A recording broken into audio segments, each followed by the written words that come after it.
أعوذ بالله من الشيطان الرجيم بسم الله الرحمن الرحيم رب اشرح لي صدري ويسر لي أمري واحلل عقدة من لساني يفقهوا قولي رب زدني علما اللهم فقهنا في الدين آمین۔ طہارت کے مسائل کے سلسلے میں ہم اپنے لیسن جاری رکھے ہوئے ہیں غسل کے مسائل پر، اور اس میں ہمارا لیسن نمبر 70 ہے،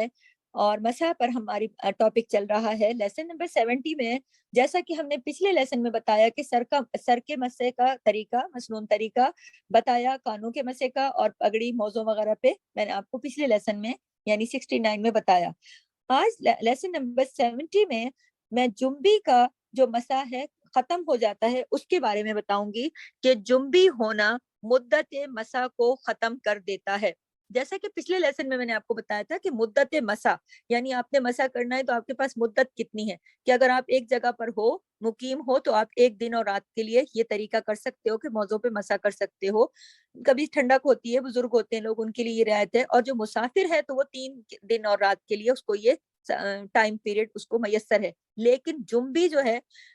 جو خاص حالت جنابت ہے، وہ پھر مدت مسح کو ختم کر دیتا ہے۔ یعنی انسان اگر جنبی ہو گیا، اس کو اس حالت جنابت میں آ گیا، تو پھر اس کو موزے اتارنے، پھر اس نے مسح نہیں کرنا، پھر اس پہ تو غسل واجب ہو جاتا ہے نا، تو مدت مسح کو ختم کر دیتا ہے۔ حضرت مغیرہ بن شیبہ رضی اللہ تعالیٰ عنہ کہتے ہیں کہ رسول اللہ صلی اللہ علیہ وسلم نے وضو کرتے وقت جرابوں اور جوتوں پر مسح کیا۔ اسے احمد، ترمذی، ابو داؤد اور ابن ماجہ نے روایت کیا ہے۔ حضرت صفوان بن اسال رضی اللہ تعالیٰ عنہ سے روایت ہے کہ جب ہم سفر میں ہوتے تو رسول اللہ صلی اللہ علیہ وسلم 3 دن رات موزے پہنے رکھنے کا حکم دیتے، خواہ پیشاب پخانے کی حاجت ہو یا نیند آئے۔ البتہ یہاں پر جو خاص بات ہے کہ جنابت کی وجہ سے موزے اتارنے کا حکم دیتے تھے، یعنی اگر کوئی شخص حالت جنابت میں آ گیا اور ابھی موزے اس نے پہنے ہوئے ہیں، 3 دن کا مدت سفر میں ہے اور اس کے پاس 3 دن کا ٹائم ہے، تو پھر وہ اس پہ مسح نہیں کر سکتا، اسے موزے اتارنے ہوں گے، کیونکہ جنابت کی حالت میں تو غسل واجب ہو جاتا ہے نا، تو اس کے لیے تو پھر پیر دھلیں گے، لازمی بات ہے، پورے پانی پورے جسم پر جائے گا۔ تو ایسے میں اس سبق کا جو خلاصہ ہے وہ یہ ہے کہ نبی کریم سفر میں یا ویسے جو مقیم ہے ان کے لیے 1 دن کا ٹائم دیتے تھے اور مسافر کو 3 دن کا ٹائم دیتے تھے، لیکن حالت جنابت میں بالکل نہیں ٹائم ہوتا۔ حالت جنابت میں موزے اتارنے پڑتے ہیں، مسح کا ٹائم ختم، پھر آپ پر وضو لازم ہو گیا۔ حضرت علی ابن طالب رضی اللہ تعالیٰ عنہ سے روایت ہے کہ رسول اللہ صلی اللہ علیہ وسلم نے 3 دن رات مسافر کے لیے اور 1 دن رات مقیم کے لیے، یعنی جو ایک جگہ رہتا ہے اس کے لیے 1 دن رات موزوں کے مسح کی مدت مقرر فرمائی۔ اسے مسلم نے روایت کیا ہے۔ جیسا کہ پہلے بتا چکی ہوں کہ اگر جنبی ہوگا تو پھر یہ مدت ختم ہو جائے گی۔ آگے چلتی ہوں کہ وضو کے اعضاء میں سے کوئی جگہ خشک نہیں رہنی چاہیے، یعنی کہ جب جن اعضاء پر ہم وضو کرتے ہیں ان میں سے کوئی جگہ خشک نہیں رہنی چاہیے، اچھی طرح پانی بہانا چاہیے۔ اچھی طرح سے مراد یہ نہیں کہ پانی ضائع کر دو، نہیں، پانی ضائع تو نہیں کرنا، لیکن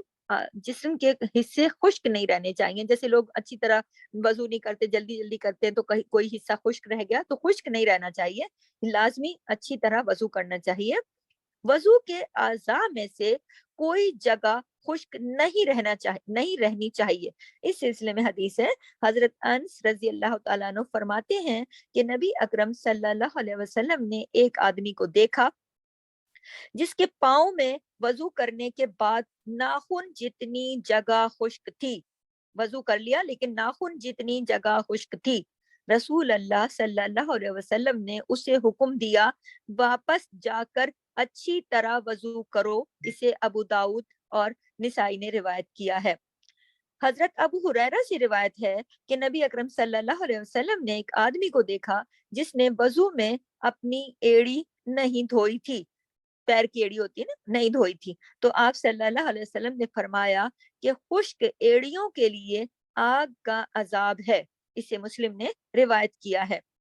تو دیکھیے ان احادیث کی روشنی میں ہمیں یہ بات پتہ چلتی ہے کہ وضو کرتے وقت ہمیں ٹھیک سے وضو کرنا چاہیے۔ وضو کے جتنے بھی اعضاء ہیں جنہیں تر کرنا ہے انہیں صحیح سے تر کرنا چاہیے، یعنی گیلا کرنا چاہیے، ان پر پانی بہانا چاہیے، کوئی جگہ بھی خشک، ناخن کے برابر بھی، یعنی چھوٹی سے چھوٹی جگہ بھی خشک نہیں رہنی چاہیے۔ یہ بات ہم نے بچوں کو بھی اچھی طرح بتانی ہے کہ اگر آپ پاؤں دھوتے ہیں تو اپنی ایڑیوں کو بھی اچھی طرح دھوئیں، اچھی طرح دھوئیں، اور ناخن کے برابر بھی جگہ خالی نہ بچے، کیونکہ نبی کے فرمان کے مطابق وہ وضو کامل نہیں ہوتا، اور ایسی خشک ایڑیوں کے لیے آگ کا عذاب ہے۔ اسے مسلم نے روایت کیا ہے، نبی کریم صلی اللہ علیہ وسلم سے ابو ہریرہ نے جیسے کہ روایت کی ہے۔ تو ہمیں خود بھی احتیاط کرنا چاہیے، اور دوسرے لوگ جو وضو کر رہے ہیں ان تک یہ بات پہنچانی چاہیے، اور خاص طور پر چھوٹے بچوں کو جو کہ جلدی جلدی وضو کر لیتے ہیں اور کوئی حصہ خشک رہ جاتا ہے اور کوئی گیلا رہتا ہے، تو سب کو یہ ضرور بتانا چاہیے کہ وضو کرتے وقت اس بات کا خاص خیال رکھیں کہ